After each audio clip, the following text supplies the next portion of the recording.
시청자 여러분 안녕하십니까? 12월 13일 수요일 JCN 모닝 뉴스입니다. 이제 총선이 정확하게 넉 달 전으로 다가왔습니다. 어제부터 예비후보 등록 개시와 함께 실질적인 선거에 돌입하면서 지역 정가의 신경전도 함께 시작됐습니다. 전우수 기자의 보도입니다. 4.10 총선이 4개월 앞으로 다가왔습니다. 모두 6명의 국회의원을 뽑게 될 이번 울산 총선. 요동치는 중앙정가의 분위기상 예기치 않은 돌발 변수가 예상됩니다.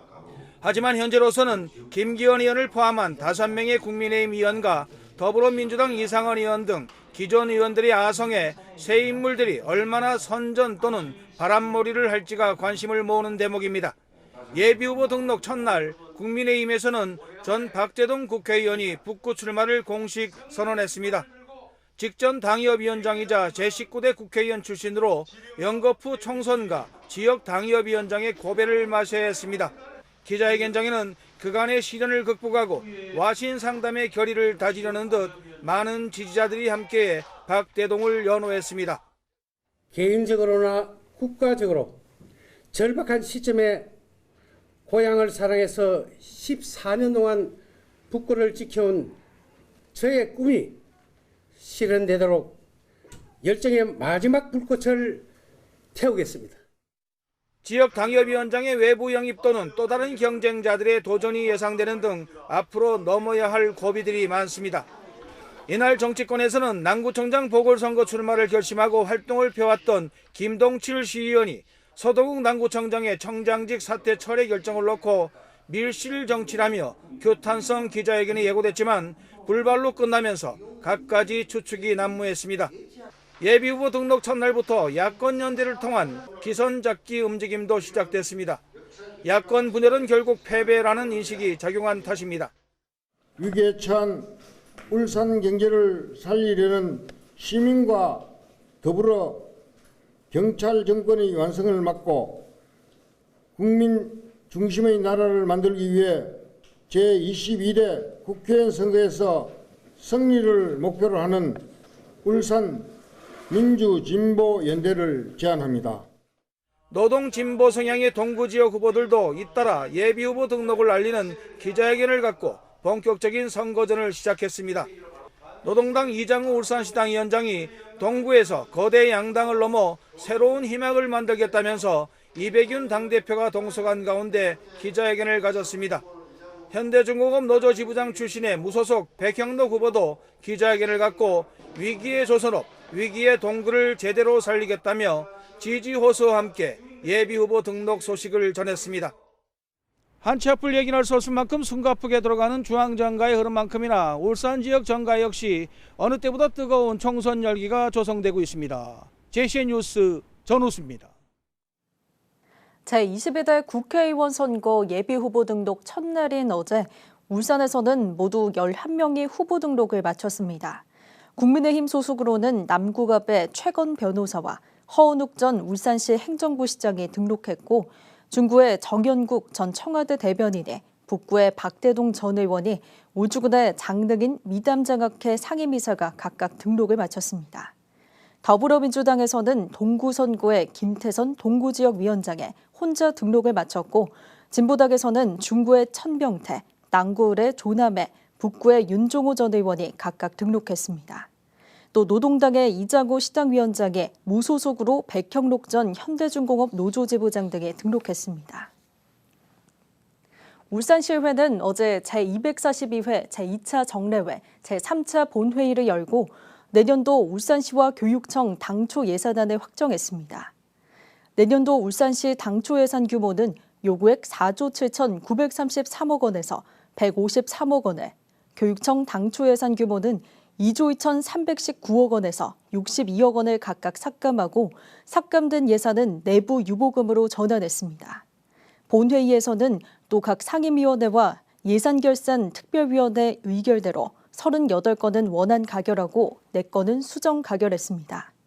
천미경 의원은 한 안건 심사 전에 5분 자유 발언을 갖고 교권 침해 개선 차원에서 마련된 학교 생활 규정 표준안에 심각한 오류가 있다며 처리할 것을 요구했습니다. 울산시의회 상임위에서 삭감됐던 급식비 지원 예산 24억여 원이 예결위에 이어 어제 본회의에서도 모두 부활했습니다. 전액 삭감됐던 서로나눔 교육지구 관련 예산 15억여 원과 울산안전체험교육원 설립 예산 4,600여만 원도 일부 살아났고 울산교육종단연구 예산 4억 5천여만 원은 모두 살아났습니다. 반면 천창수 교육감의 1호 결제 사업인 교육감 직속 학교폭력 근절 추진단 운영 예산 276만 원이 삭감돼 직속 기구 신설은 어렵게 됐습니다. 이번에 확정된 내년도 교육청 본예산은 상임위에서 삭감된 109억여 원에서 46억 원가량 회복된 것으로 천창수 교육감은 예산 삭감으로 주요 사업이 차질을 빚게 된 데 대해 유감을 표했습니다. 운행 첫날부터 고장이 나며 부실 시공 논란이 일었던 신불산 국립자연휴양림 모노레일이 결국 철거됩니다. 지난 2018년 7월 설치된 신불산 모노레일은 왕복 3.5km를 운행하는 복선 구조물로 산림청 등이 20억 원을 들여 만들었지만 운행 첫날부터 고장이 나는 등 부실 시공과 안전성 논란이 일었습니다. 이런 가운데 산림청이 사업비 절감을 위해 모노레일 설치 경험이 없던 업체와 수의 계약을 한 사실이 JCN의 취재로 드러나면서 더 논란이 됐고 산림청은 내부 징계와 시공업체를 상대로 손해배상 소송을 제기했지만 해당 업체가 파산하면서 한 푼도 돌려받지 못했습니다. 산림청은 최근까지도 신불산 모노레일의 재가동을 검토했지만 결국 철거하기로 결론 내렸다고 밝혔습니다. 산림청이 울산 소오리 한독 참나무숲 등 11곳을 올해 국가산림문화자산으로 신규 지정했습니다. 국가산림문화자산은 산림문화적으로 가치가 높은 숲과 나무, 자연물 등을 지정하는 것으로 지금까지 모두 96곳이 이름을 올렸습니다. 특히 이번에 선정된 울산 소오리 한독 참나무숲은 내년 한독 임업기술협력 50주년을 맞은 대상지로 독일의 지원으로 산림 녹화에 성공한 국제협력 성공 사례로 큰 의미가 있다고 산림청은 설명했습니다. 울주군이 울산의 5개 구군 가운데 처음으로 고향사랑 기부금 2억 원을 돌파했습니다. 12월 12일 기준 울주군 고향사랑 기부제에 참가한 기부자는 1,450명, 모금액은 2억 500만 원으로 집계됐으며 이 중 1,170명에 전액 세액공제를 받을 수 있는 10만 원을 기부했고 100만 원 이상 고액 기부자도 40명에 달했습니다. 올해 처음 시행된 고향사랑 기부제는 기부자가 현재 거주하는 주소지를 제외한 다른 지자체에 최대 500만 원까지 기부가 가능하며 세액 공제와 함께 기부금의 30% 이내에서 지역 특산품 등을 받을 수 있습니다. 현대 미포조선 김형관 사장은 그제 본사에서 응 우옌바 후안 베트남 노동보훈 사회부 차관과 조선업 인적자원개발 업무협약을 체결했습니다. 이번 협약에 따라 현대미포조선은 이론 실습이 연계된 맞춤형 교육 프로그램을 개발 운영하게 되며 베트남 정부도 기능 인력 발굴과 입국 행정 지원에 힘쓰게 됩니다. 특히 현대미포조선은 베트남 정부가 지정한 현지 직업교육 훈련학교와 공동으로 용접과 도장, 전기 등 3개 직종별로 기본 심화교육을 운영하며 현지인들의 기술력을 높일 예정입니다. 울산체육공원에 지난해 처음 문을 연 꿀잼 빙상장에 올해는 호반광장 호숫가로 옮겨 오는 18일부터 내년 2월 29일까지 운영에 들어갑니다. 울산시는 겨울방학을 맞은 학생들과 연인, 가족들이 함께 겨울철 빙상체험을 즐길 수 있는 울산 꿀잼 빙상장을 오는 18일부터 22일까지 5일간 무료로 시범 운영을 거친 후 23일부터 내년 2월 29일까지 정식 운영에 들어간다고 밝혔습니다. 특히 올해 꿀잼 빙상장은 문수 호반광장 호숫가에 설치돼 아름다운 겨울 풍경도 함께 감상할 수 있습니다. 입장료는 3,000원입니다. 최근 몇 년 사이 오징어 어획량이 줄어들어 오징어가 금처럼 귀해졌다고 해서 금징어라는 별명까지 얻게 됐죠. 이제는 오징어가 한 마리도 안 잡히는 지경에 이르러서 금징어를 넘어 아예 업징어가 됐습니다. 어떻게 된 일인지 전동훈 기자가 보도합니다. 오후 1시, 한창 출항 준비에 나설 시간이지만 오징어가 잡히지 않아 오징어잡이 배들은 항구에서 자리를 지킵니다. 오징어 배에 달린 오징어를 유인하기 위한 전구는 빛을 내지 못한 지 오래입니다. 오징어 한 마리도 안 납니다. 한 마리도 없어요. 잡으려고 해도 잡을 수도 없고 지금 엄청 어민들이 정말 어렵게 세상을 살고 있습니다. 1990년부터 집계된 우리나라 살오징어 어획량을 보면 1996년 25만여 톤으로 최고치를 기록하고 2022년 3만 6천여 톤까지 떨어지는 등 급격히 감소하는 추세를 보이고 있습니다. 전문가들은 기후변화로 수온이 상승하면서 오징어 어획량이 줄었다고 말합니다. 최근 수온 상승으로 인해서 오징어의 분포가 북상하고 또 외양으로 이동하면서 특히 동해안에서의 어획이 크게 감소하였습니다. 어획량이 줄다 보니 오징어 마리당 가격도 지난 10월 8,410원에서 한 달 만에 11,950원으로 42%가량 증가했습니다. 오징어에서 금징어로, 금징어에서 다시 업징어로 바뀌고 있는 상황에서 어민들의 시름은 깊어만 갑니다. JCN 뉴스 전동훈입니다. 울산시가 내년도 중소기업과 소상공인 경영 안정자금을 올해 2천억 원에서 50% 늘어난 3천억 원을 지원합니다.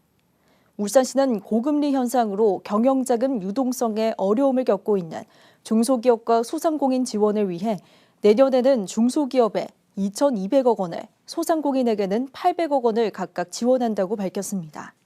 특히 올해 경영 안정자금에는 경영 지원을 위한 공장 설립과 기계 구입 등에 필요한 시설 자금이 신설됐습니다.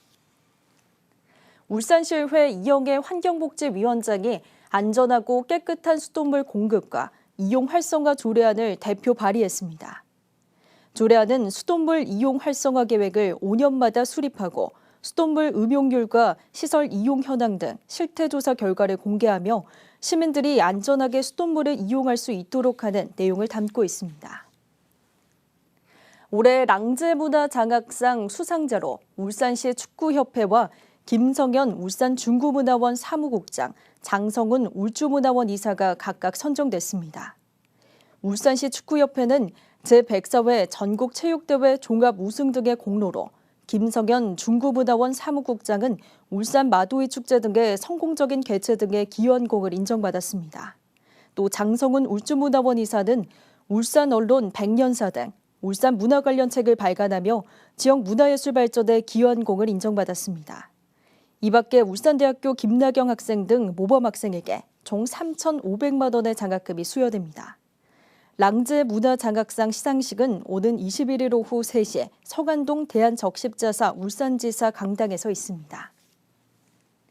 HD현대 1% 나눔재단은 어제 재단 홈페이지를 통해 제1회 HD현대 안어상 대상으로 얼굴 없는 천사를 선정해 발표했습니다.